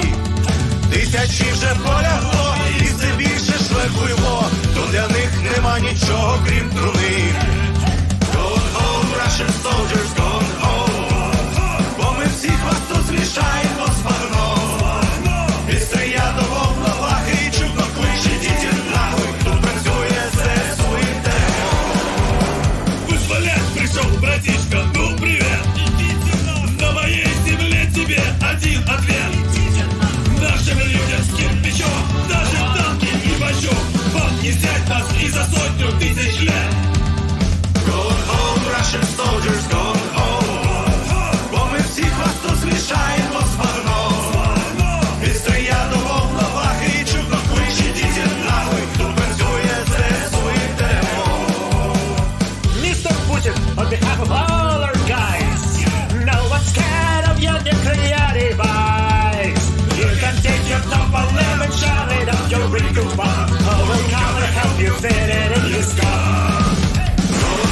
Russian soldiers going home. Бо ми всіх вас тут змішаємо з багном. Відстріля до волновахи і чудно кличе діти нахуй. Тут працює ЗСУ і ТМО. Going home, Russian soldiers going home. Бо ми всіх вас тут змішаємо з багном. Відстріля до волновахи і чудно кличе діти нахуй. Тут працює ЗСУ і ТМО. Russian soldiers going home. Бо ми всіх вас тут змішаємо з багном. Відстріля до волновахи і чудно кличе діти нахуй. Тут працює ЗСУ і ТМО. Going home, Russian soldiers going home. Бо ми всіх вас тут змішаємо з багном. Відстріля до волновахи і чудно кличе діти нахуй. Тут працює ЗСУ і ТМО. Ідіть нахуй.